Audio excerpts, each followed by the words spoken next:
welcome to round number 8 of 20 of season 6 of the Sunoco Elite Series. We are here in Texas, at Denver, Texas. This is the Denver Roval. It's our first time ever racing here in Texas. We've never even raced in Texas before. It's our first time. We're hoping for some good action here at Denver. An action-packed qualifying sees Dan Bartlett sit on pole position today. It's his first career pole position, and it's got to be an exciting one for him. At a road course, we wouldn't expect anything less from him. He's going to be alongside Philip Scott, who was one of your fastest guys in practice today. He's probably the guy to look out for the win here in Denver. We'll see what he can do starting from outside front row. On row 2 is going to be Aiden Shepard, the highest Roush Racing Enterprises car. He was another person who was fairly quick in qualifying, or not in qualifying, in qualifying, but in practice as well. We expect some good things out of both Scott and Shepard. Bartlett's going to have a lot of pressure. Alongside Cordell Paulson, another quick practice runner, as this track's been known to be, so far, to be a very power-oriented track, and it shows as it's a, it's a rank A2, 3, 4, 5 here. So Cordell Paulson, another strong person in practice. We'll see how we could do. On row 3, you got Shane Vincent, who wasn't actually too quick in practice, but shows to be a good car in qualifying, starting in the top 5. Alongside Julio Caesar, in his best qualifying of the year, starting in P6. He's the highest Fitzwater Australia car by a good margin. We'll see what he could do with it. And on row 4, you got William Brock, who currently sits, where is he? 17th in points. A lot further behind than he'd want. We'll see if he can make up time in this. Start your engines.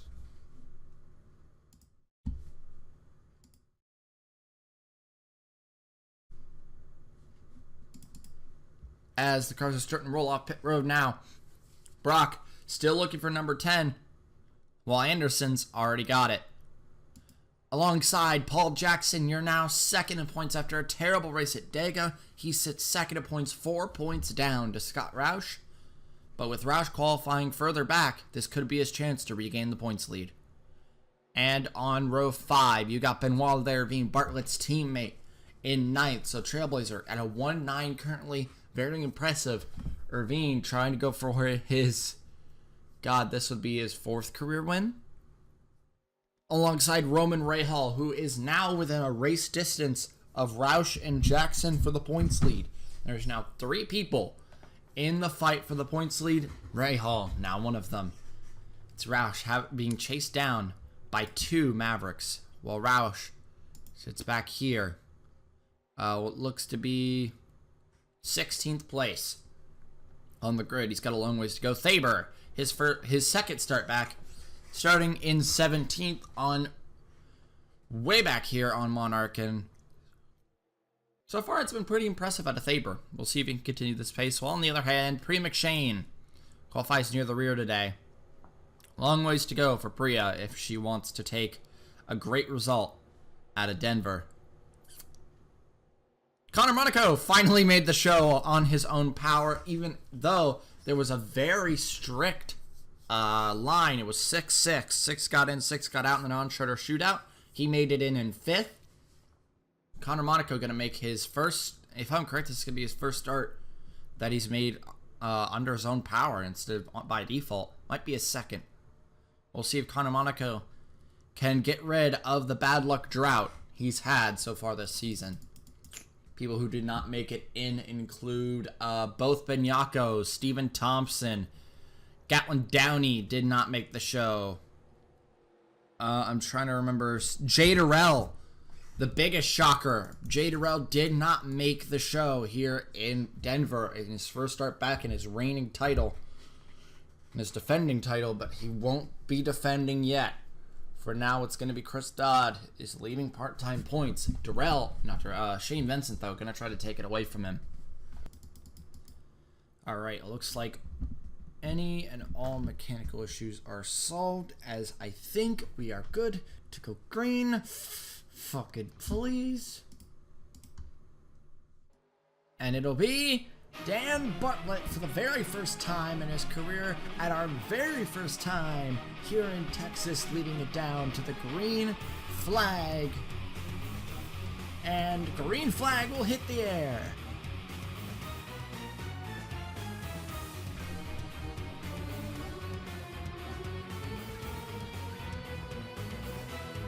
Very quick jump for people like Brock and Jackson. Jackson now down there working low with his former team owner. Well, that is Aiden Shepard taking the lead. Brock going for second from 7th.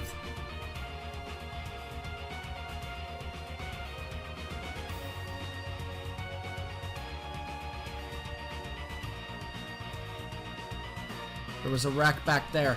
Look back at that in just a moment. 2 cars involved in that, but it's Shepard leading this race over Brock. Jackson, your second of points. He said he was looking to get his points lead back. This is the way he wants to do it. He's right now sitting third with his teammate right behind him. Philip Scott in 4th, and Shane Vincent rounding out the top 5 with both Trailblazers 6 and 7. The race is on. It's Brock and Shepard.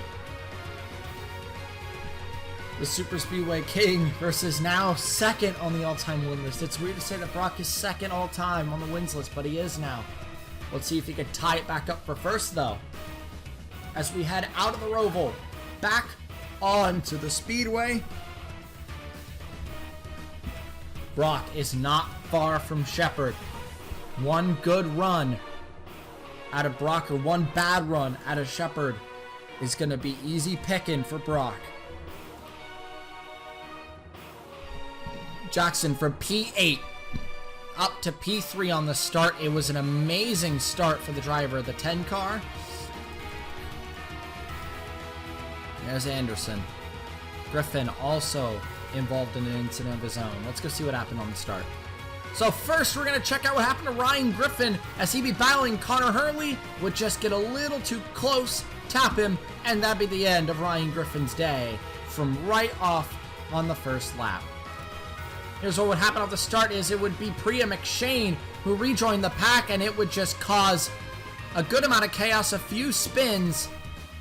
Anderson would get the worst of it, though. And Anderson would slowly limp back to the pits. Johnson would get beached. You'd see Angel would be done.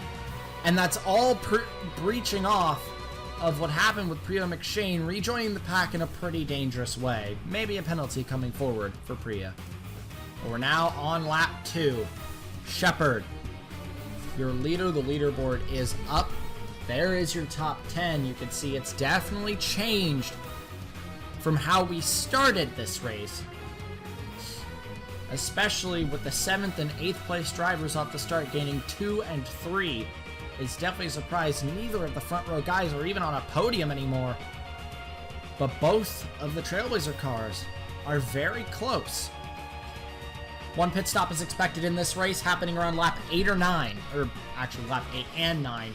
We expect half to go one way, half to go the other. The fastest in practice. Where is Scott Roush? 13th.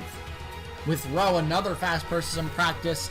Pericles, another fast person in practice, but one of the faster guys near the front, that's Philip Scott. That was Roush's biggest rival back in practice. He sits P4. We thought it would be Brock catching up to Shepard. It seems to be the other way around, as it's now Jackson catching Brock. Jackson got a hell of a run. So now that Honda Accord got a great run out of the corner. This should be it. If I was him, I'd pull back a little bit and dive low in one. Brock, though, blocking the low line. That's what he needs to do to keep ahead of Jackson. Jackson on the outside of Brock in 1. Pushes Brock way below the apron. Now he's going to cross back over. This is the battle for the lead, battle for second. What could be the lead in a few laps if Jackson could get by Brock, could go after Shepard. Jackson down the inside, he'll take second away from William Brock. I also see Dan Bartlett has taken the 5th position from Shane Vincent. How did Paulson jump up here? There must have been some great battling. Let's go see what happened with these guys. It was a great move from Dan Bartlett all the way back from 9th. He'd have a great charge as he jet down the inside of Julio Caesar, down the inside of Ravine, and would get one more spot on the 37 of Shane Vincent, and it would be a 3-spot gain for Cordell Paulson. An absolutely amazing run. At the first part of lap 3, it's a good shot for Paulson. He's made up a lot of progress. Absolute disaster would strike your points leader as Rowe would get a little too close, would not see where he was going, and would send Roush into the outside wall. We never saw a wreck there back in practice, and we're very surprised we saw one there, especially with a name as big as Scott Roush. Bad luck for Scott Roush, and that should be Jackson retaking his points lead. As we're back in the middle of lap 3, back where we left off, a disaster for your points leader leaves Jackson in an amazing position in P2 now. Could he be going for a second win on the season, which would be 4th win of his career? What an amazing day that would be. He just lost his points lead, got really discouraged. You can tell now he's not discouraged anymore. Shepard runs it wide. That's going to not be a good run on the back straightaway. This could be the chance for the 10 car to strike. The battle for the lead is on. Jackson's going to strike early. Down the inside goes the 10 car. Paul Jackson, your early season points leader, now second in points. Oh! Shepard knocks him out of the way. Oh, he holds on, will be sent back to 3rd. That was aggressive out of Shepard. He did what he had to do to keep the lead. I'm not sure if the stewards are going to have a talk about that, because that was very aggressive. He sent him. Shepard regains the lead. That could have ended much worse than it actually did. That's because this race is relatively short. This is one of the shorter races on the schedule, known as a sprint race. It's only 17 laps. It's shorter distance than Road America when it comes to laps, and it's a shorter distance race than Road America. Road America is about 4 miles. It's about 3.5. So this is definitely a shorter race on the schedule. So a little understandable why Shepard would be desperate to keep position, but Jackson's already back on the hunt. He's already going back down the inside for a position. This is for second on Brock. Is Brock even going to fight him here? He is. Jackson this time is just going to run it a little wide on his own accord. Just isn't going to have the run. That wasn't Brock's fault there. Brock held his line. Jackson, probably the fastest guy out here right now, but struggling to keep position. That's a lie. Paulson's been really quick. He's probably the second fastest guy out here. And the other one, down in 5th. Bartlett, after getting pole, still in a top 10 position with his teammate Ravine dropping like a rock. Something just isn't right in that 7 machine, and he's paying the price for it. Same with Shane Vincent. Started in the top 5, now being pushed out of the top 10. Jackson has gotten back by Brock, and the hunt is back on. Paulson has gotten through Scott as well. The 2 fastest guys of the race starting to make up ground. Once again, Jackson now knows, don't be too aggressive with Shepard, or you're gonna get the treatment you got last time. Because I have to admit, even though that may have been too aggressive out of Shepard, that move was very impatient out of Jackson. And that could just be put off as a racing incident, and I think it will be. Paulson's got a hell of a run on his teammate. Can he get a nose under in 3? I think he is. Yeah, he's got him. Into 3. Into the Roval, and it's going to be Paulson taking 3rd. Jackson may have more to worry about than taking down Shepard now.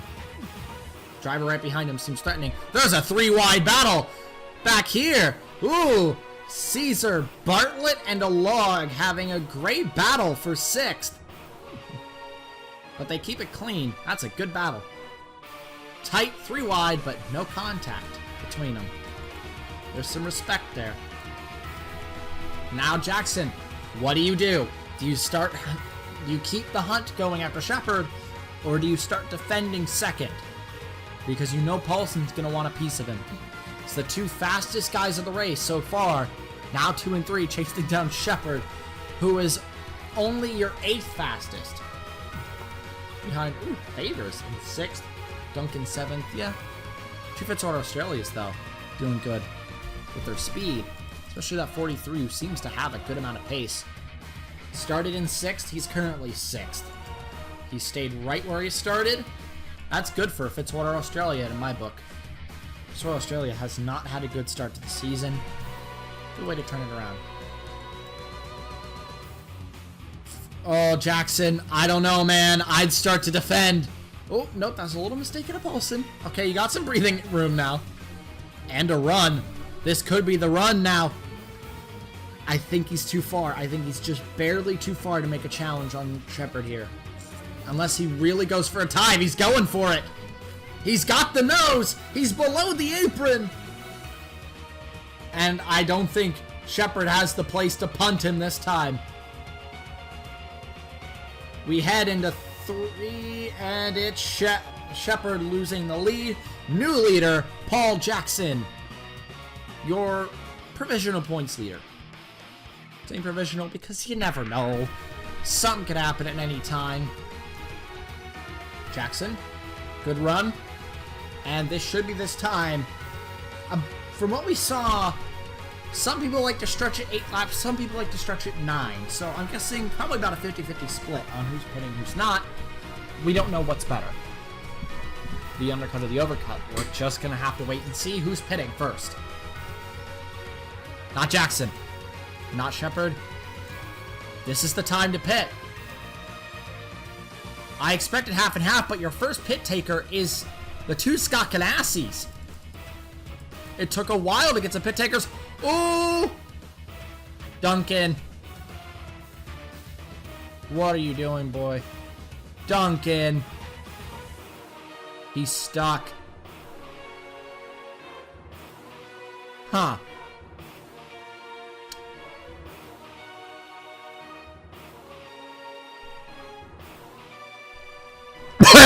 Alright, it's Paul Jackson. Your top guys just didn't pit. A lot of the top guys just decided to stay out, relax, get some extra laps in. Not a bad decision. Maybe not. Don't want to risk having to pit near the end. I could see it. Jackson, definitely the fast guy out here. Wow. Caesar is, or not Caesar, it's a log who's the fast guy.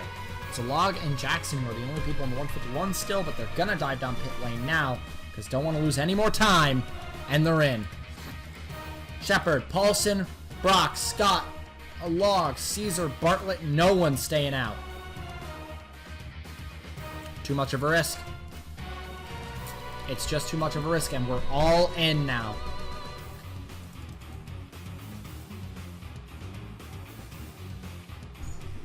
Four tires and fuel is the expected call. Row. What's up? 4 tires now. Shepard's out. Can Jackson get out ahead of him? Oh, yes. Got him.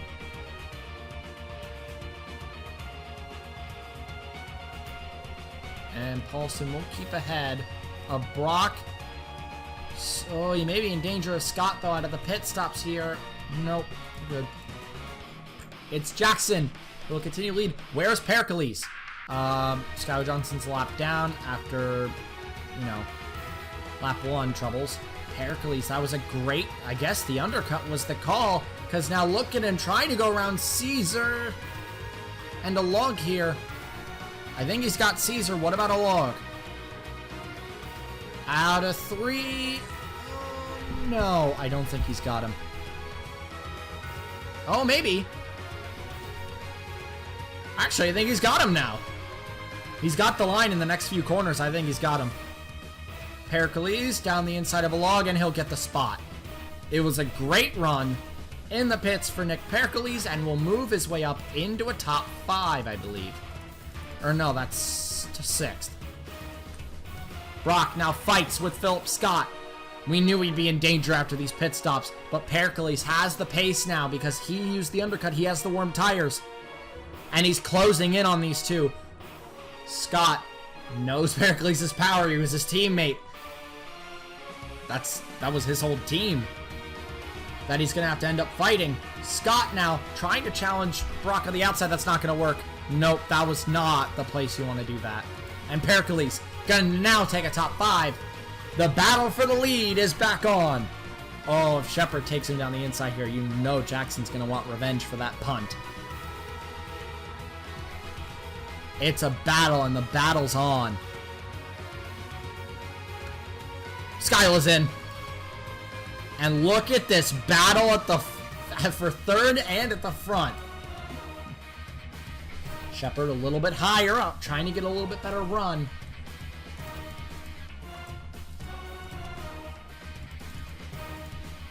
There's a log as well. He's starting to close in on Scott. Where's Caesar? A little bit further back. Bartlett's in 9th. And there's a battle for 10th between Mulcher and Arndt. Your fan favorite in all this race. Already out of the race. That would be the 38 car. Jackson putting on a challenge. This is for the lead now. Shepard versus Jackson. Is Jackson going to give him a punt like Shepard did to him? Nope. Just going to have the line. Going to go down his inside. No problem. And Jackson will retain the lead. These two have fought a few times this season. They fought back at Pensacola. That's the biggest one. Where they fought for second at the end of the race. Where they were trying to battle with Finguy for the lead, but Finguy just took it away. Now they're battling for the lead here in Denver. No Finguy to interrupt it. It's a true battle for the win between these two. We're on lap 11 of 17. What can Shepard do? Shepard has been very aggressive today. And it's continuing to show. He's trying to get down his inside. Not going to work. Very aggressive driving out of both of these guys. Both of them want this. That is Rowe. Jackson's teammate. Is he going to help him? Jackson's just going to go around the outside of him. And is Rowe going to disrupt? Yes, he will. He's playing spoiler. Oh, but that actually helped Shepard. Shepard around the outside for the lead. The lead battle back on. Rowe tried to help. You could tell he really tried, but it didn't help. It actually made it worse. Jackson now back on the hunt. This battle is great for the lead. And not only that, but the battle for third is back on, as that's Brock finding his pace again. He lost some pace during that first run and was taken down by Jackson and Paulson. Now he's getting Paulson back. Now he's got to catch the top two. These two are in a heated battle. Hopefully this doesn't end poorly. Jackson versus Shepard. Super Speedway King versus the guy who's come in a championship podium 3 times. This is a great battle. This is technically a super speedway. It's half a super speedway, half a super speedway, half a road course, but Shepard's wanted a road course too, so good for him. Brock now down the inside of Rowe. Rowe, the lap car, really has low speed now after getting involved in that incident with Roush. Rowe's crew chief is calling back to the steward, saying that it was not Rowe's fault. So the incident is back under review, which it will be reviewed after the race, where we will see if Rowe actually was at fault for that incident. Paulson. Pericles. Pericles has gotten through Scott now? Oh no. Oh no, okay, he's already been through Scott. Pericles, after that pit stop, he's really accelerated. Mistake out of Paulson. Easy move for Nick Pericles into 4th. Pericles, one of your fastest guys in practice. This is what I'd expect out of him. Caesar has caught the back of a log. Now he's still in the 151s. That's it. Actually, great job. The battle between Shane Vincent and Kieran Maltra is on for 10th. It was Maltra versus Art for 10th. Now it's Vincent joining in, and Vincent's going to go down the inside. Had a few retirements in this race. But there it is. Shane Vincent putting the pressure on to Kieran Maltra, and he's got him. In the 10th position now for Shane Vincent. Brock actually just pulled his fastest lap of the race, 151.7, which, granted, it's only 14th quickest. But it's something, you know? He's at least trying. He's putting in effort. Pericles 151.8. That's his fastest of the race as well. And Caesar 151.9 overtakes Lorenzo Log for 7th. And Julio Caesar on the hunt after Paulson, and that is Philip Scott. He isn't making mistakes at all. He's on rails right now. Julio Caesar looks like he wants to make a challenge after Cordell Paulson. I've said that this is a very power-oriented track. But Caesar trying to prove me wrong. It's a rank A, top 3, Pericles in 4th, then it's 5 and 6 for rank A, and now trying to make it 6 for rank C to interrupt that 5-6. Jackson back in the lead, but Shepard already back on the hunt. Oh, this battle has just been amazing between these two all day long. Shepard trying to get that run, trying to keep it there. Jackson back down the inside. This is what battling is about. This is what the Sunoco Elite Series is about. Down the hill. Jackson regains the lead. Oh, they just traded that lead 3 times in one lap. This race has been intense with wrecks and amazing battles, especially this one.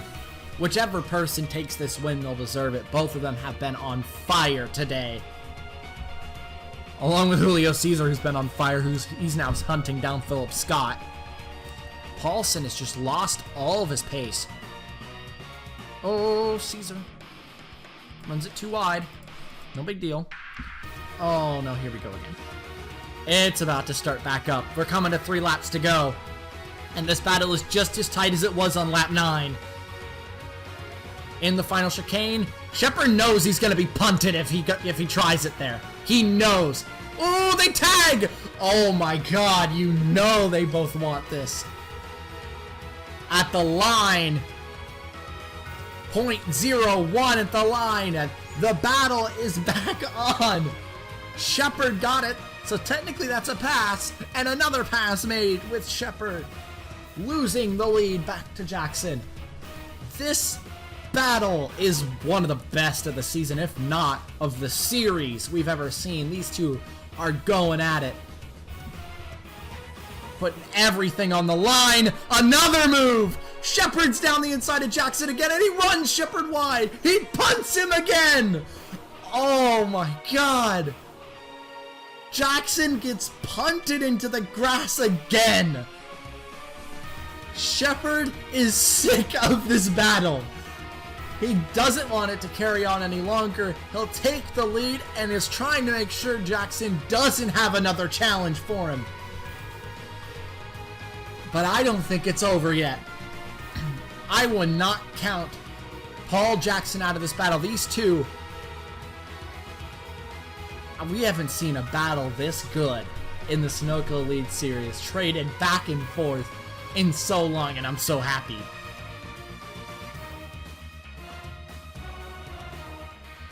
Now, Jackson, it's your turn, and now Brock's closing in. That's another detail. Brock could play spoiler in this battle, along with Pericles. Scott Caesar seems to have stalled out a little bit, and though he is in 6th, can't really deny his speed nonetheless. Trying to go for a top 5. Shane Vincent still holds on to that top 10. After Stucco down in 17th for Hodelson Stucco Racing. Good job for that team. 152-2, 153-2, because he was absolutely destroyed. And Brock, quicker than both of them. Scott, quicker than all of them, as he's back down the inside of Pericles. Doesn't want Pericles to keep his position, and now it's Scott's turn to try to go back after the guys at the front, but there's only 2 laps to go. Does Jackson have the time to catch up to Shepard after that punt? I don't think the stewards are going to call it for any penalties, even though it was 2 punts and not 1, because it's just good battling. No spins, no wrecks. If it was a wreck, it would be totally different. But I don't think Jackson has enough time to catch back up. I think Shepard's got this now. And again, he did what he had to do. You do what you gotta do to get the win. And I respect that. Maybe a little too aggressive for my liking, but he did what he had to do. And he's got the lead now, coming to the white flag this time around. All he needs to do is stay clean. Keeps it nice and tight.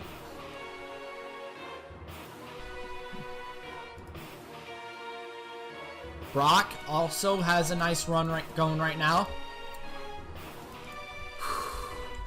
Shepard got the lead pretty early, and then just this battle between these two heated up so quickly, and it just seemed like it never ended.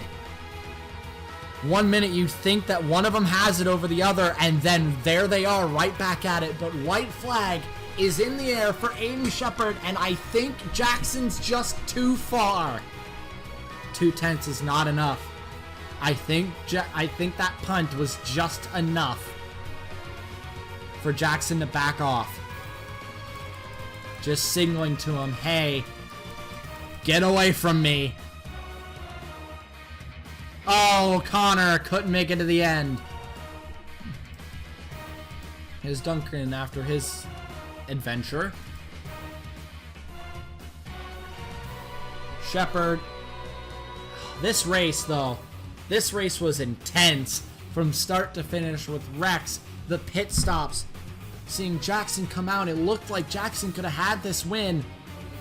But Shepard came back strong, and the battle for like 10 laps ensued between these two.